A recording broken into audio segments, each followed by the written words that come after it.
Добрый вечер, уважаемые телезрители. В прямом эфире информационная программа «Новости». В студии Сулья Азими. Здравствуйте. 7 июля в рамках рабочего визита в Российскую Федерацию премьер-министр Республики Таджикистан Кохир Расулзода в Екатеринбурге встретился с губернатором Свердловской области Евгением Куйвашевым. В ходе встречи премьер-министр Кохир Расулзода отметил, что Таджикистан и Российская Федерация являются стратегическими партнерами благодаря мудрой политике основателя мира и национального единства, лидера нации, президента Республики Таджикистан, уважаемого Эмомали Рахмона, и президента Российской Федерации, уважаемого Владимира Путина, расширяется региональное сотрудничество между двумя странами.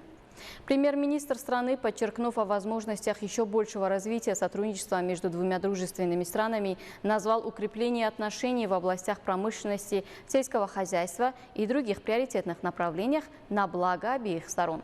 Было отмечено, что международная промышленная выставка «Иннопром-2024» является хорошей площадкой для презентации, обсуждения, разработки и реализации двусторонних проектов, и в этом контексте предприниматели двух стран достигнут значительных результатов. Стороны также выразили мнение по еще большему развитию сотрудничества в сферах науки, образования и культуры. Напомним, что группа предпринимателей Республики Таджикистан принимает участие в международной промышленной выставке «Иннопром-2024», запланированной на 9 июля. 8 июля в городе Екатеринбурге Российской Федерации премьер-министр Республики Таджикистан Кохир Расулзода встретился с главой Республики Татарстан Рустамом Миннихановым. Премьер-министр страны Кохир Расулзода назвал развитие сотрудничества на региональном уровне неотъемлемой частью стратегического партнерства Таджикистана и России. В этом контексте было выражено взаимодействие в деле эффективного решения отношений с Республикой Татарстан как одного из экономически ведущих регионов России. В числе ежедневных задач рассматривали укрепление и расширение прямых экономических связей между хозяйствующими субъектами и деловыми кругами в реальном секторе экономики.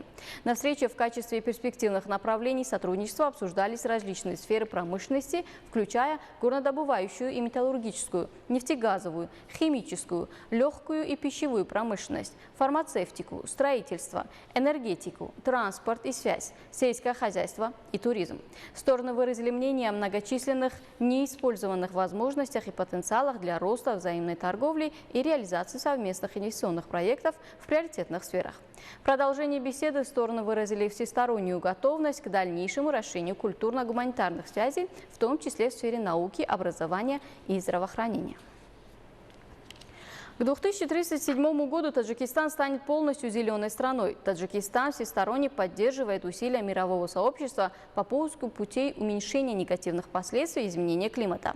Формирование зеленой экономики, производство зеленой энергии, цифровизация и внедрение зеленых технологий на нынешнем современном этапе являются чрезвычайно актуальными для Таджикистана.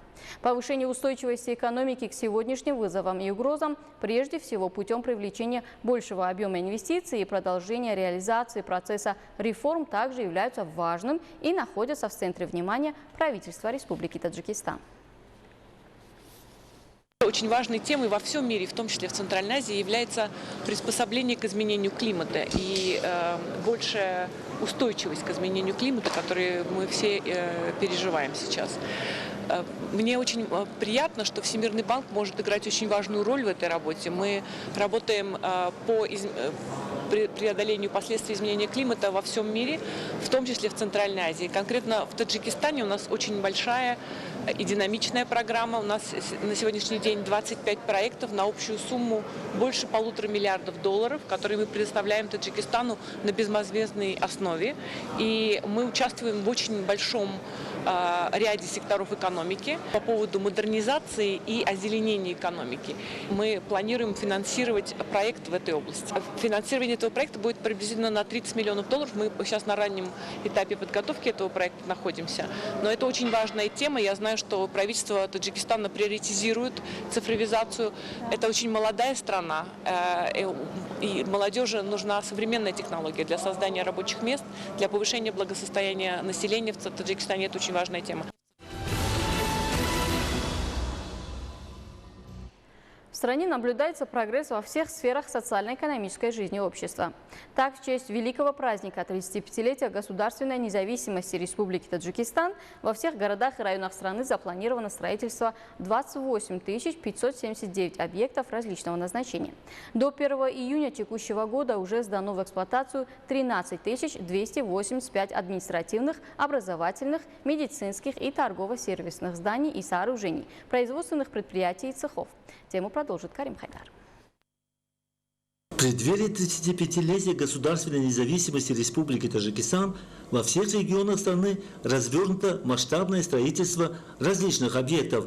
По словам специалистов, из общего объема запланированных объектов, количество которых составляет 28 579, до 1 июня текущего года уже сдано в эксплуатацию 13 285 объектов, что составляет 46,5% от намеченного плана. В настоящее время по всей стране ускоренными темпами продолжаются строительные работы по возведению многочисленных сооружений, а также ведутся проектные работы по строительству новых зданий. Так, только в Душанбе запланировано строительство 4284 объектов. Специалисты отмечают, что из этого объема сдано в эксплуатацию 1794 объекта. Работы по благоустройству и строительству остальных сооружений продолжаются согласно намеченному плану. Елена Сурадейкина. Я приехала из города Новосибирск, из далекой Сибири, из России. Я первый раз нахожусь в Таджикистане и очень этому рада. Очень было интересно приехать, посмотреть ваш прекрасный город.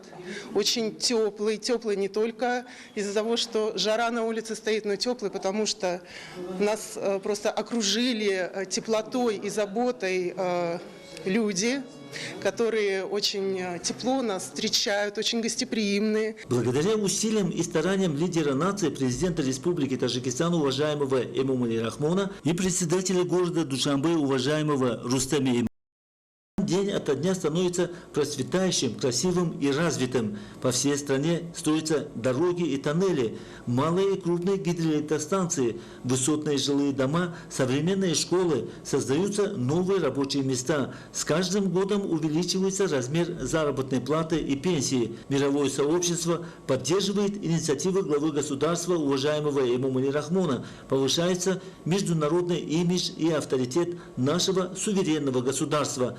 Таджикистан – самая безопасная и спокойная страна в мире по версии влиятельных мировых институтов. В стране наблюдается экономический и технологический прогресс. Таджикистан стал занимать видное место в мировых новостных сетях. Карим Хайдар, Джавид Низоми, новости.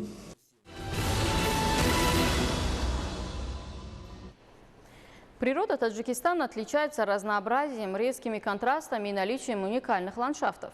От этого разнообразия условий зависит и исключительное богатство растительного мира республики, из которых более 4500 видов являются лекарственными растениями.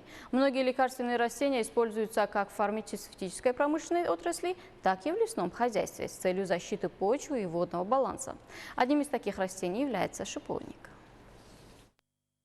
По словам специалистов, в Таджикистане произрастает около 5000 лекарственных растений, которые можно использовать в фармацевтической промышленности. Одним из таких растений является шиповник или дикая роза. Это лекарственное растение пользуется большой популярностью среди населения. Поэтому высшее руководство страны дало указание сотрудникам Агентства лесного хозяйства при правительстве Республики Таджикистан по расширению площадей по выращиванию шиповника.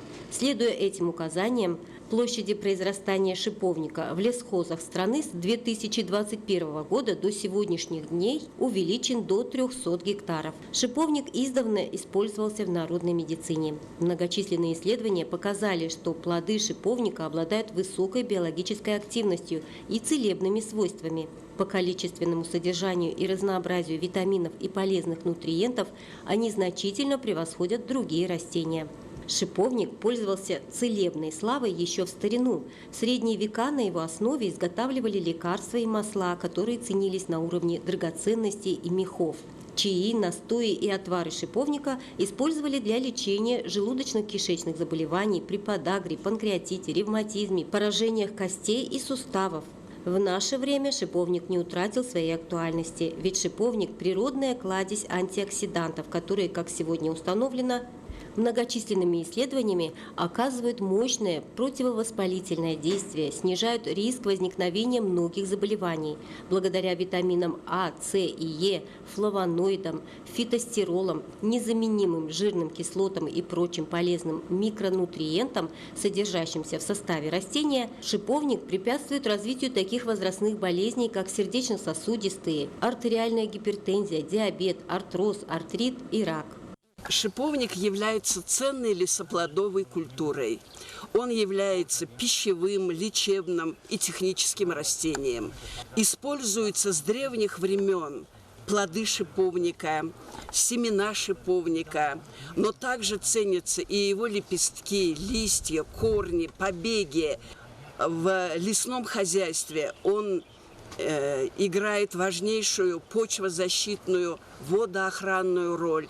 Его можно высаживать и высаживают для предотвращения опасных эрозионных процессов, для того, чтобы закрепить почву, для того, чтобы получать ценную витаминную продукцию.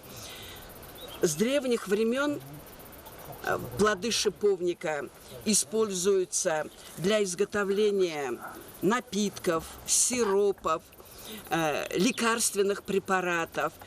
И спрос на эту продукцию не ограничен. Его также очень высоко ценят пчеловоды, поскольку его пыльца вырабатывается у шиповника в больших количествах, и это пыльцепродуктивное растение, и поэтому в лечебных целях используются почти все органы шиповника. Из семян получают очень ценное масло шиповника, которое ценится так же, как облепиховое, и широко используется в медицине. В Институте лесного хозяйства более 20 лет проводятся работы с шиповником. Районированные, выделенные в природе ценные сорта под названием гулбута и шахло. На них выданы патенты и авторские свидетельства. Они ежегодно размножаются институтом, передаются в лесхозы, в различные дихканские, фермерские и арендные хозяйства. Таким образом, размножение шиповника проводится ежегодно, начиная от заготовки семян. И эта работа продолжается и будет улучшаться в дальнейшем. Уважаемые телезрители, это были все новости, подготовленные к этому часу нашими коллегами. Оставайтесь с нами и не переключайтесь.